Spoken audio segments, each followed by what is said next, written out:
Howdy, folks, and welcome to Saddle and Sixgun, where we dust off the forgotten corners of the Old West and share stories that resonate with the heart. We're glad to have you gather round the campfire with us. We're fixin' to bring you tales of grit, resilience, and love in a land where survival was a daily battle. But before we get started, why not hit that like button? And if you're new to the channel, consider subscribing so you don't miss out on our weekly journeys into the past. Do you fancy tales of true grit, and hearts as tough as boot leather? Let's saddle up and ride into our story, set in Montana, 1875. The wind whispered across the prairie, a lonely sound that tugged at the edges of a worn calico dress. It was autumn in Montana, a dry year where even the sky seemed too weary to weep. Imagine a landscape stretched out before you, almost without end, and a road winding through it that promised nothing but more of the same. The year is 1875, and it's a harsh one. It was a hard existence back then, wasn't it? Now, picture a wagon lying on its side, one wheel completely shattered, the wooden spokes splintered like broken bones. Beside it lies a woman, Adeline Croft, only 33 years old, but life had already etched deep lines onto her face. Her breath comes in shallow rasps, and her once neatly pinned hair clings to her cheeks in damp, blood-tinged strands. A dark stain spreads across her skirt, marking where her leg is twisted at an unnatural angle. Can you feel the harshness of the land? Can you imagine the desperation in her eyes? Dust coats her skin, mixed with the dried sweat of fear and exhaustion, and her eyes, the color of storm-churned waters, stare blankly past the horizon. It's the kind of gaze a person gets when they're close to giving up, when their body knows it's reached its limit. Just beyond her reach, 4 children huddled together, clinging to each other like chicks under a broken wing, their eyes big, dark, and afraid. We all face a situation where we are close to giving up, so we keep on going. Do not quit. Now those children are something else, aren't they? Remember to like and subscribe to Saddle and Sixgun to watch more stories. Let's get back to it. Twin boys, Ewan and Thorne, are pale and thin, with hollow cheeks that make them look older than their years. Their sisters, Fia and Mirren, are just 6 years old, the same age to the day, huddled beneath the wagon, their dresses too thin to ward off the chill, their little limbs trembling. 3 days they haven't had a bite to eat, just a few sips of rainwater collected in a rusty tin cup.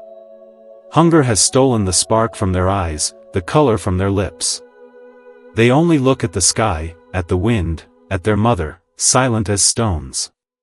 Desperation is a familiar character in many of these tales, isn't it? These kids have seen things no child should ever see.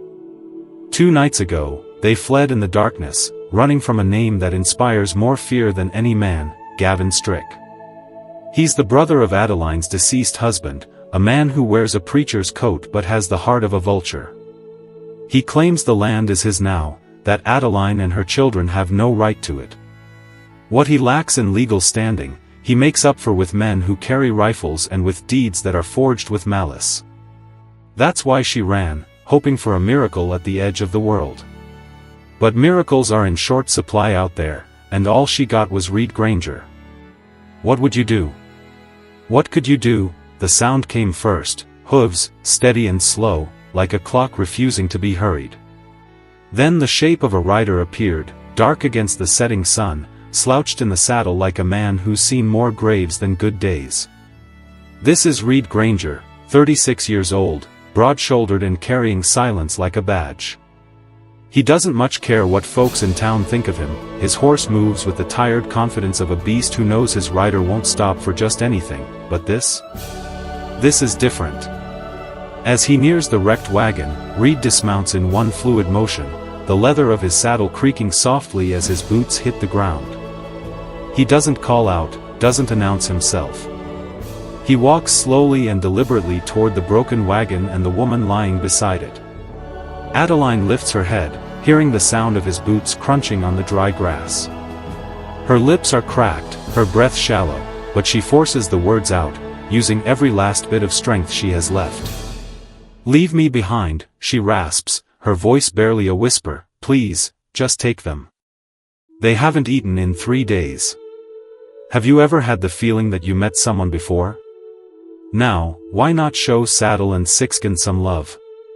Hit that subscribe button and let us know what you think in the comments. Reed stops in his tracks. Not because he didn't hear her, but because he did. He's heard that voice before, from different lips, from a different woman. Years ago, he found a burned-out homestead. He heard his wife's voice just before she died, asking someone, anyone, to save their little girl. And no one had. Not in time. His jaw tightens. This time, he won't be late. Reed steps forward without a word, kneels beside Adeline, and checks her pulse. It's faint but steady. Her eyes flutter closed, the fight draining out of her. The children stare at him with wide-eyed terror, unsure if he's a man, a ghost, or something even worse. He doesn't speak to them, doesn't offer any explanation. He simply slides his arms beneath Adeline's body, careful of her injured leg, and lifts her with the practiced ease of someone who's lifted dying weight before. She's light. Too light. It's like the desert wind could carry her away if he let go. He turns to the children, tilting his head toward his horse. "Come on," he says, his voice dry and low, more gravel than sound. Ewan steps forward first, shoulders squared like a soldier half his age. Thorne follows, tugging Mirren and Fia by the hand. They obey, not because they trust him, but because they have nowhere else to go. Reed hoists Adeline onto his saddle, then secures her with an old blanket from his bedroll. She doesn't stir. He lifts the smallest girl into the saddle in front of him, the others walking beside the horse as he leads it by the reins. They don't speak a word during the 6-mile ride home. Only the wind speaks, rustling through the prairie grass, carrying whispers from the past. Reed doesn't look back at the wreck. He doesn't need to, because he knows it will still be there tomorrow, a carcass in the dust. Tonight, he has 4 mouths to feed and 1 woman to keep alive. Can you feel the weight of that responsibility? Reed Granger's ranch sits 6 miles off the main trade road, nestled between the rolling prairie and the tall pines that slope down from the north. You wouldn't find it unless you knew where to look, or unless fate shoved you in that direction, on bloodied knees and with nowhere else to go. The house is small but sturdy, built with thick timbers and a stubborn determination. The roof bears the marks of old hailstorms, and the porch sags in the middle like the back of a tired old man. But it stands, and that alone means something out here. The sun has long set when Reed leads the horse into the corral, the children trailing behind him like shadows. He dismounts without a word, lifts Adeline from the saddle as gently as he would handle cracked porcelain, and carries her through the doorway. The floorboards creak under his boots, but the place doesn't protest. It hasn't seen this much life in years. What do you think of a man like this? Should everyone be like Reed? Inside, the air smells of old tobacco, dry wood, and a faint hint of burnt beans from a long-forgotten pot. Reed lays Adeline on the cot in the corner, covers her with a rough wool blanket, and lights the kerosene lamp. Its flickering light dances across the children's gaunt faces. They stand awkwardly near the hearth, unsure if this is salvation or just another kind of wilderness. Reed sets a small pot of cornmeal mush on the stove, pours water from the hand pump into a kettle, and begins cleaning Adeline's wound in silence. He's seen worse: bullet holes, bare maulings, frostbite that turned toes black, but something about the bruises on her thigh, the swollen bend of her shin, and the torn flesh at her knee makes his jaw tighten. Not from disgust, but from memory. Do you think he's doing the right thing? Have you ever had to care for a stranger? Now, remember to leave a comment and subscribe to Saddle and Sixgun for more stories from the Old West. The children watch him work, Fia clutching her brother's shirt as if it's the only thing keeping her anchored to this world. Ewan, the older twin, stares intently, memorizing every movement Reed makes. Smart boy. Quiet boys always are. Once the wound is cleaned and bound with a strip torn from an old flannel shirt, Reed steps back, nods to himself, and turns to the children. He gestures toward the fire. "There's food," he says, his voice still dry and low. They move slowly, as if expecting the floor to crumble beneath their feet. He hands out chipped bowls, scoops the cornmeal mush into each one, and sets them on the ground near the stove. No one speaks. Just the scraping of tin spoons, the soft sound of swallowing, and the kind of silence that weighs more than any prayer. Reed pours himself a cup of black coffee, leans against the sink, and watches them. The youngest girl, Mirren, tries to offer him a piece of crusty mush from her bowl. He shakes his head once, the barest hint of a smile flickering at the corner of his mouth. She blinks up at him, then goes back to eating in slow, measured bites. They don't ask for more, they don't ask for anything. When the bowls are empty and the fire burns low, Reed rolls out a second cot near the hearth. He tosses a folded quilt on it, stitched long ago by hands that are no longer on this earth, and nods. "Sleep there," he says simply. He takes the lamp and disappears behind the curtain that leads to his small bedroom, leaving them wrapped in firelight and the smell of wood smoke. Hours pass. The moon hangs high and thin in the cold sky, casting long silver streaks across the cabin floor.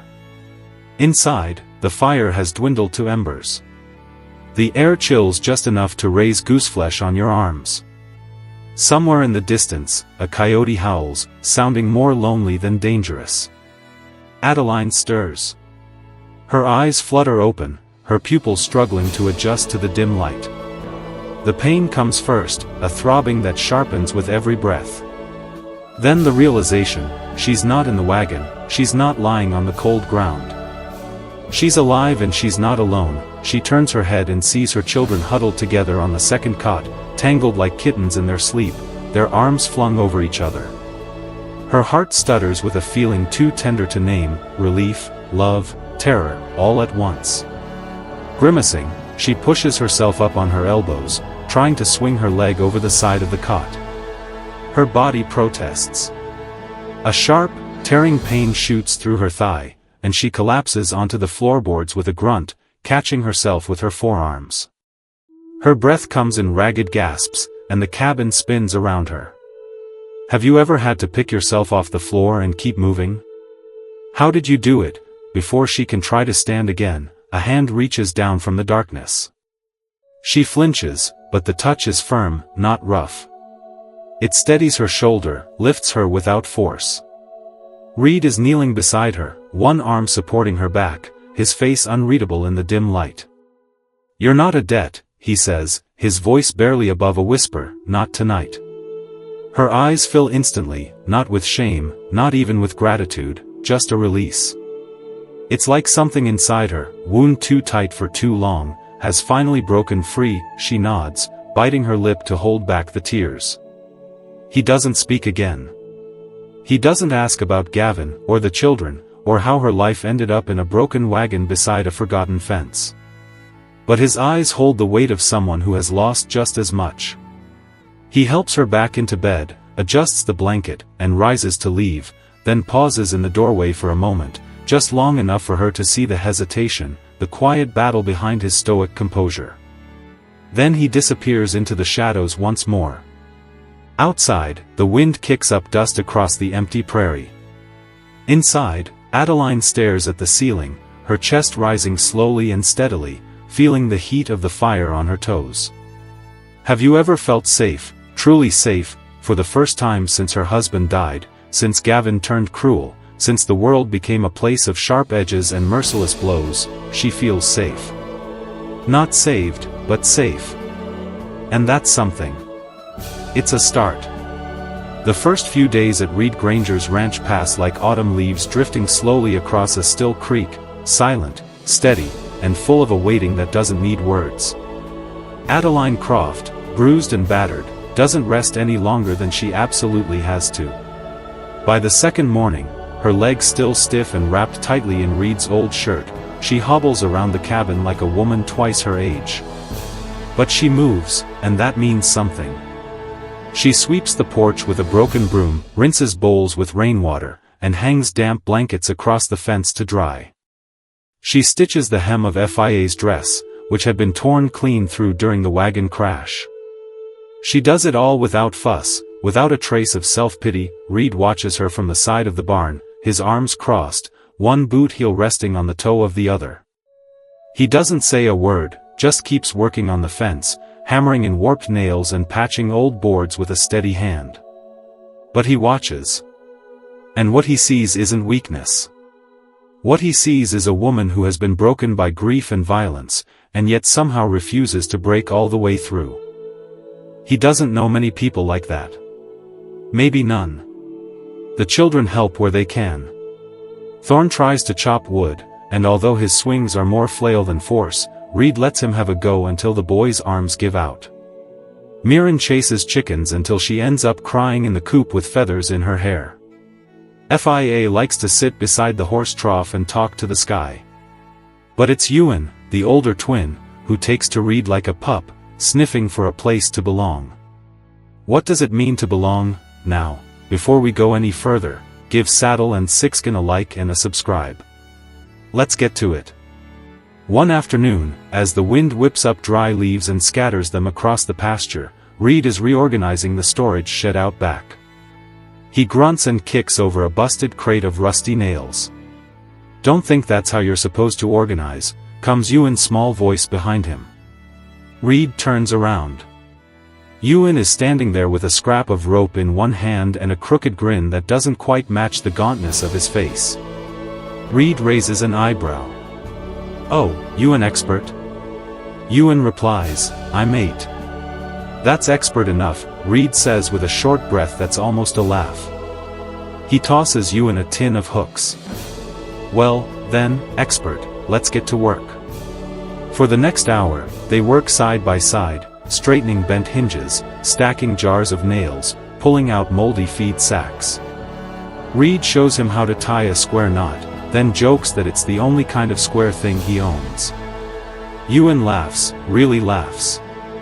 The sound makes Reed pause in his movements. He hasn't heard laughter like that in a long time. But life outside the ranch is less kind.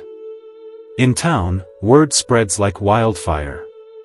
Folks in the saloon whisper over cards and whiskey that Granger has taken in a widow and her whole litter. Others just spit into their spittoons and mutter, "Softened up." That's what comes of too much silence. The church ladies are even worse. They don't whisper. They stare when Adeline first walks into the mercantile, cane in one hand, basket in the other. Heads turn like weather vanes. A group of wives stands near the fabric bolts, arms crossed tightly over their aprons. "That her," one murmurs just loud enough for everyone to hear.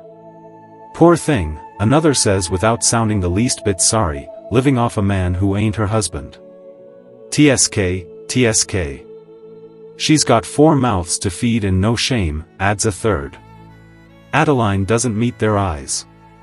She buys flour, lye soap, and a tin of molasses with the coins Reed pressed into her hand before she left. When she returns to the ranch, she doesn't mention the stairs. But Reed notices how quiet she is that night. So the next week, when they have to go back into town for supplies, Reed goes with her. He doesn't say a word. When they reach the mercantile, he simply grabs the sack of flour, tucks it under one arm, and walks beside her like it's the most natural thing in the world. When they enter the store, he keeps pace with her, nodding once to the clerk, then glaring down the row of women who have lined up with their tongues sharpened and ready. Not a single one speaks. The silence stretches long and hard, but this time it's Reed's silence, and it fills the room like smoke fills a cave, dense and unwavering. What can be said about gossip in small towns? Back at the ranch that evening, the wind picks up. Thunder rumbles low over the distant hills. It's not a loud storm yet, just the kind that whispers of something bigger coming. Adeline kneels near the hearth, coaxing the last of the fire back to life. The rain has started to spit on the roof, and the shutters rattle softly. Her dress is damp at the hem, and her hands, blistered from scrubbing floors and wringing laundry, hold a stick of kindling with the kind of patience only mothers and desperate women know. Reed steps in from the porch, his hat dripping, his boots caked with mud. He pauses at the doorway. In that moment, lightning flashes, illuminating her face in the glow of the fire. She's breathing back to life. She looks up, startled. Their eyes meet, neither of them moves. In that flash of light, her face is soft firelight and quiet dignity. She's no longer the injured woman in the dirt. His face is shadowed, carved with grief, but softened by something he can't quite name. Neither speaks. They don't need to. In that blink of thunderous lightning, something passes between them, not love, not yet, but a knowing, a recognition, two people who have lost everything and are still walking. The moment passes with the storm, but it leaves its echo in the silence between them, a silence that doesn't need to be broken. What do you think they see in each other's eyes? Have you ever shared a moment of unspoken understanding with someone? The knock comes just past noon, sharp and deliberate against the oak door. It's not the kind of knock that asks permission, it's the kind that demands it. Reed is mending the hinge on the barn gate when he hears it. He looks up, sees the dust cloud first, 3 riders, all of them wearing arrogance and bad intentions. At the front rides Gavin Strick, his coat slick with the kind of pride that only comes from stolen power. Behind him are 2 men Reed doesn't recognize, but he doesn't need to. Their hands hover too close to their hips, and their eyes dart around too much. Hired guns, trouble wearing spurs. Adeline freezes at the window, clutching a piece of cloth in her hands, her breath catching like a bird caught in a snare. She knows that horse, she knows that man. Reed stands slowly, wipes his hands on a rag, and walks toward the house, not hurrying. Trouble that comes riding in usually likes to wait for an audience. By the time he reaches the porch, Gavin has already dismounted and is standing at the bottom step, his boots polished, his smile thin as a snake. "Well, look at this," Gavin says, his eyes flicking past Reed and toward the house. "Didn't take you long to make yourself at home, Adeline." Reed doesn't answer, he simply stares, arms crossed, boots planted. Gavin chuckles. "Still not the talking type, huh, Granger? That's fine. I ain't here for you, I'm here for what's mine." Behind Reed, the door creaks open. Adeline steps out, slow but steady, one hand resting on the doorframe for support, her chin held high. She's wearing a faded brown dress, her sleeves rolled up, her apron stained with hearth ash. No makeup, no pretenses, just who she is. Gavin's smile widens. There she is. "You ran, Adeline, with what's mine. With my brother's property. Now, I ain't heartless, I'll let you walk away. Hell, I'll even let you keep the clothes on your back.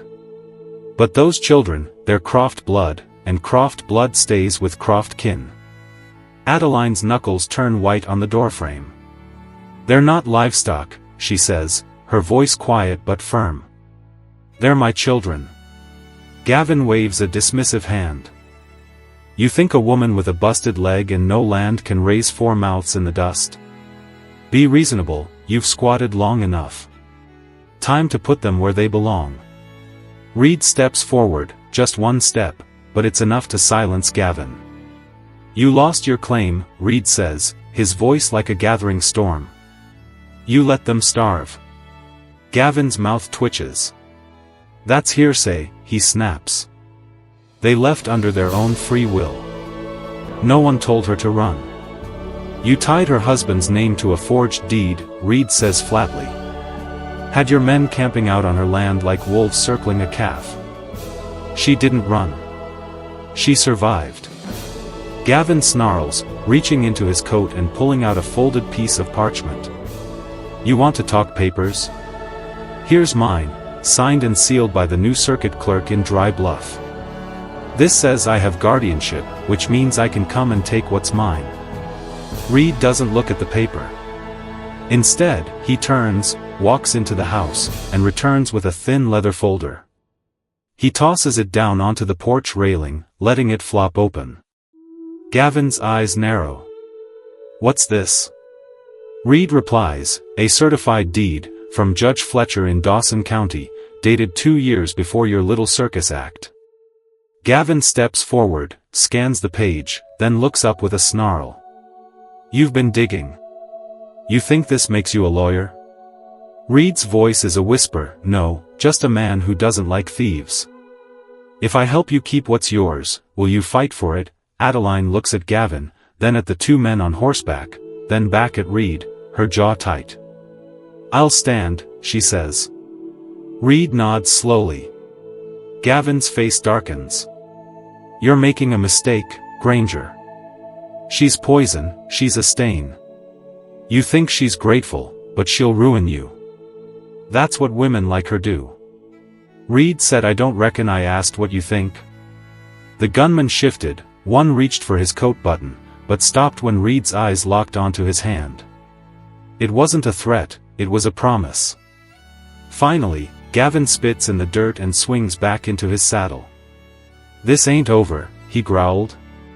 Croft Blood, now is a great time to subscribe to Saddle and Sixgun. Let's continue the story. Reed didn't respond. He watched them ride off until they were no more than dust ghosts against the horizon. Only then did he turn to Adeline. She was shaking just a little, but her feet were planted, and her shoulders were square. Are you all right? He asked. No, she said, but I am here. Reed nodded once. Sometimes that was enough. The moon hung fat and silver over Hollow Ridge, casting long, pale shadows that stretched like fingers across the dry earth. The wind was still that night, too still, the kind of stillness that sets a man's teeth on edge. It had been a week since Gavin Strick rode off in a cloud of warnings and wounded pride. Reed hadn't trusted the silence that followed. He could smell something coming, like smoke before you see the fire, so he stayed alert every night since. He slept in a chair by the front door with his Colt within reach, and one eye half open. The children, blissfully unaware, had gone back to games and stories. Even Adeline, though watchful, had started moving with more ease, her limp easing with every step. But Reed knew better. He knew men like Gavin, they didn't leave with a threat and come back with a peace offering. They came back with guns, and that night under a moon bright enough to show your sins. It started with a soft crunch of gravel beneath a boot just outside the barn. Reed's eyes snapped open. He didn't move, he waited, another sound this time behind the chicken coop, then another near the horse corral. 3 men at least, maybe 4, no voices. That told him they weren't here to talk. Reed stood slowly, reached for his rifle, and crossed the room. He tapped Adeline's shoulder where she slept on the cot near the fire, her eyes open, fear flashing like lightning behind them. They're here, she whispered. He nodded once. Adeline sat up instantly, her body already knowing what to do. Reed knelt beside the trap door beneath the rug in the corner, opened it, and helped each child down into the hay-stuffed crawl space. Fia whimpered, but Ewan held her hand, and whispered something Reed couldn't hear.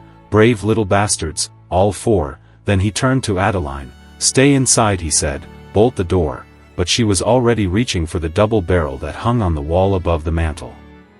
Reed blinked once, no argument, just mutual understanding. He stepped out into the yard, rifle in hand, breath measured. He moved slow, staying in the shadows, using the barn to block the moonlight. That's when the first shot rang out. It missed by a yard, and buried itself into the porch post. Reed dove behind a hay cart, rolled and fired back. One of the men let out a yelp, hit or scared he couldn't tell. Another muzzle flash came from behind the horse trough. He ducked again, returned fire, heard the bullet crack through wood, then he saw Gavin. The bastard was standing near the far edge of the barn, shouting over the gunfire. Bring me the kids and this ends, Granger. There don't need to be no blood tonight. You already brought the blood, Reed yelled back. You already brought blood, Reed yelled back. The second gunman tried to flank around the left side, but Reed anticipated it. He pivoted, fired once, hit him in the thigh. The man dropped crying out, then silence. Smoke lingered in the air, heavy and bitter. Suddenly a third man lunged from the shadows, tackling Reed to the ground. The rifle clattered away, fists flew, boots scraped. Reed took a hard punch to the jaw, tasted copper. The attacker straddled him, raised a knife, bang. The man froze. A second shot whistled inches from his ear and buried in the dirt beside Reed's head. He looked up. Adeline stood 10 yards away. Double-barrel shotgun aimed steady, arms shaking, but eyes stone cold. Get off him. The man didn't wait for a third shot. He ran, limping into the brush, blood trailing behind him. Reed rolled to his feet, spit blood into the dirt, and gave Adeline the briefest nod. Then he turned to Gavin, now the only one still standing. The bastard had backed up to his horse, gun trembling. "Drop it," Reed said. Gavin laughed once bitter. "You think this is over, Granger? You think that woman's worth it? You're a fool." Another voice spoke from the tree lean behind Gavin. "Drop it, Strick. You're done." It was Deputy Earl Matz. He had followed rumors out to Hollow Ridge and it paid off. Gavin cursed, then tossed the gun into the dirt. By dawn, he was cuffed and tossed in the back of the deputy's wagon. The two surviving thugs, one limping, the other moaning, were tied behind on spare horses. At the courthouse 3 days later, Judge Lyle Wharton reviewed the forged documents Gavin had waved around, compared them to the originals Reed had dug up weeks before. It took less than an hour for him to rule in favor of Adeline. Now, if you want more stories from the Old West, subscribe to Saddle and Sixgun. The land was hers, fully legally permanently, and word traveled fast. The same townsfolk who once whispered about the widow with all those mouths to feed now tipped their hats when they passed her in the street. Some even offered baskets of apples or bolts of cloth, not out of pity, out of respect. She stood her ground and they all saw who stood beside her. The wind had turned sharp on Hollow Ridge, not cruel yet, but colder than the weeks before. Winter was coming, creeping over the plains. With its long breath and gray skies. The grass had lost its color, trading gold for the dull browns of rest, but the soil still held warmth if you pressed your palm to it. Like a body not yet done breathing, Reed leaned against the half-fixed fence line, hammer in one hand, the other steadying a cedar plank. He wore his work coat frayed at the cuffs, buttons mismatched, and a deep focus in his brow. Every so often he'd pause, squint out across the land like he was listening for something just beneath the dirt. Behind him footsteps approached, not heavy, not hurried. Adeline carried a pail of water, her shawl tugged tight against the chill. She walked better now, no longer limping, just a little slower on cold mornings. She set the pail down beside him and offered a cup with a smile. "You fixin' that fence like winter's not 2 days off," she teased. Reed took the cup, drank, then said with a half grin, "Winters don't stop the stubborn." Their eyes lingered on each other, not out of awkwardness, but of familiarity. A shared glances, a sudden burst of laughter echoed across the field. The children, Ewan, Thorne, Fia, and Mirren, were chasing each other around the lone cottonwood.